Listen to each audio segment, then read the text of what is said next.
is the second part of chapter 1.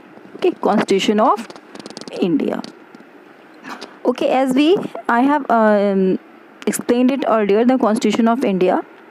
Okay, the main terms of the Constitution, and you know that Constitution has many distinctive features of its own. So today we will discuss the key features of our Constitution. Okay, let's see the key features. It is the longest written constitution, partially rigid and partially flexible, democratic republic, parliamentary system of government, federation. Okay, all these are the systems of government or constitution. Okay, let's start the features. I am explaining the features. तो first it is written constitution. तो India का जो constitution है वो written है, इसमें कुछ भी ऐसा ओरल नहीं है.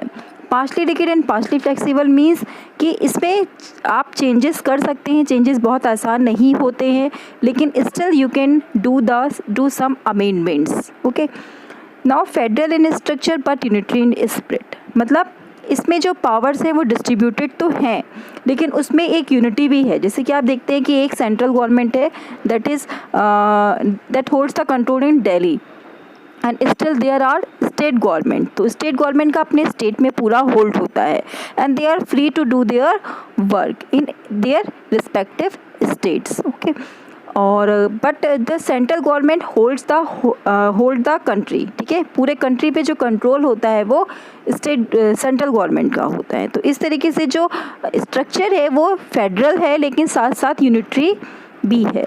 Now parliament form of government. The constitution provides for a parliament form of government. ठीक है, president is the head of the executive. The real powers are vested with the prime minister. ठीक है, real powers prime minister के हाथ में, लेकिन जो head होता है कंट्री का वो प्रेसिडेंट ही होता है. ठीक है, now come to the separation of power. The constitution provide for 3 organs of state legislature, executive and judiciary. It will be explain in the next slide. Okay, तो इस तरीके से जो तीनों ऑर्गन्स के बीच में जो बैलेंस है उसको बनाने के लिए ये पावर्स का सेपरेशन किया गया है. नेक्स्ट है आपका इंडिपेंडेंट जुडिशरी. इंडिया की जो जुडिशरी है वो बिल्कुल इंडिपेंडेंट है, कि कोई भी पॉलिटिकल पार्टी या कोई भी पावरफुल पर्सन इंडियन जुडिशरी को कंट्रोल नहीं कर सकता. ठीक है, जो सुप्रीम कोर्ट है हमारा वो गार्जियन है फंडामेंटल राइट्स का. राइट, अब हम देखते हैं कि हमारे कौन कौन सी वैल्यूज़ हैं. कि वैल्यूज़ कॉन्स्टिट्यूशन में कौन कौन सी हैं. सबसे पहले तो this is simply A chart to explain the key features of Constitution of India in a diagrammatic form. तो it is written, second lengthiest है, 448 आर्टिकल्स हैं, 25 पार्ट्स हैं, 12 शेड्यूल्स हैं, और 98 इसमें अमेंडमेंट्स अभी तक हो चुके हैं. ओके, चलिए now come to the next slide. तो see watch the next slide, what it is telling to us. Values of constitution. जैसे कि मैंने आपको बताया था, हमारे इंडियन कॉन्स्टिट्यूशन कुछ वैल्यूज़ के ऊपर बना हुआ है, जिसको हमारे देश के उस समय से लोग देख रहे थे जबकि हमारा देश आज़ाद नहीं हुआ था. तो वो कौन कौन से थे? एक तो थी लिबर्टी, सबको आज़ादी होनी चाहिए. इक्वलिटी, सभी इक्वल होने चाहिए सोशली भी और इकोनॉमिकली भी. Fraternity, sovereignty, socialist, secular and democratic. I have explained all these terms in the previous video, so I am not going to explain it again. If you have any problem, then you can ask. Now this is the slide for again main characteristics of Constitution of India. I just summarize the slide. So India has the longest written constitution. It is partially rigid and partially flexible. A democratic republic. Republic का meaning मैंने आपको बताया था कि India में जो head होता है गवर्नमेंट का वो हेरिडिटरी नहीं होता है. He is completely elected by the people of India. Parliamentary system है गवर्नमेंट का. फेडरेशन है, जो कि मैंने अभी आपको बताया कि फेडरल सिस्टम है गवर्नमेंट का, कि एक सेंट्रल गवर्नमेंट होगी और बाकी सारे स्टेट गवर्नमेंट्स होंगे. Now fundamental rights. The Constitution gave us 6 fundamental rights that we will discuss in the next slide.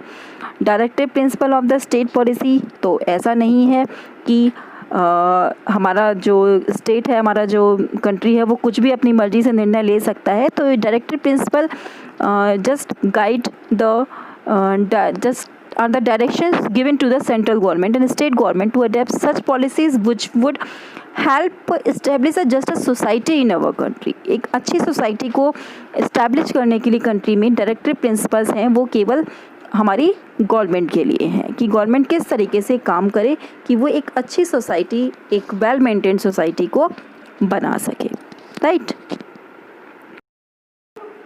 Now this is the chart showing 3 powers of constitution, legislative, executive और judicial.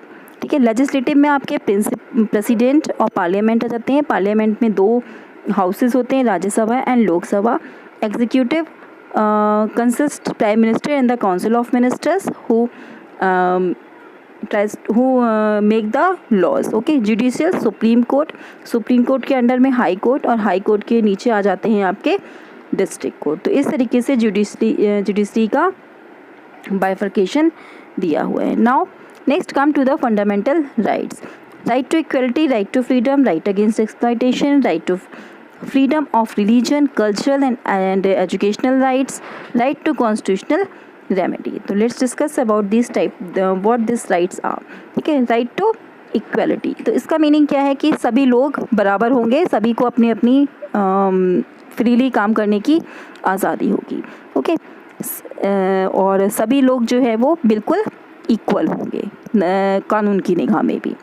Right against exploitation, अगर कोई आपका exploitation करता है तो उसके लिए नियम है, आप जाके कंप्लेन कर सकते हैं, आप जाके सुप्रीम कोर्ट में उसके अगेंस्ट लड़ सकते हैं। Right to freedom of religion, हर किसी को अपने धर्म को मानने की और उसको फैलाने की बिल्कुल आज़ादी है। राइट कल्चरल और एजुकेशनल राइट्स हैं सबके पास। राइट टू कॉन्स्टिट्यूशनल रेमेडी, इसमें आप ये है कि आप अगर कोई भी आपके साथ एक्सप्लॉयटेशन होता है या आपके किसी भी फंडामेंटल राइट का को एक्सप्लॉइट किया जाता है तो आप सुप्रीम कोर्ट में याचिका दायर कर सकते हैं, कंप्लेंट आप कर सकते हैं पुलिस में जाके। ओके, तो these are the rights, right to equality, right to freedom, right against exploitation, right to freedom of religion, culture and educational rights, right to constitutional remedies. Okay, so these are the rights. Here your chapter 1 in civics is completed. ठीक है, after it we will discuss the next chapter in civics. Till then watch the video, enjoy, thank you.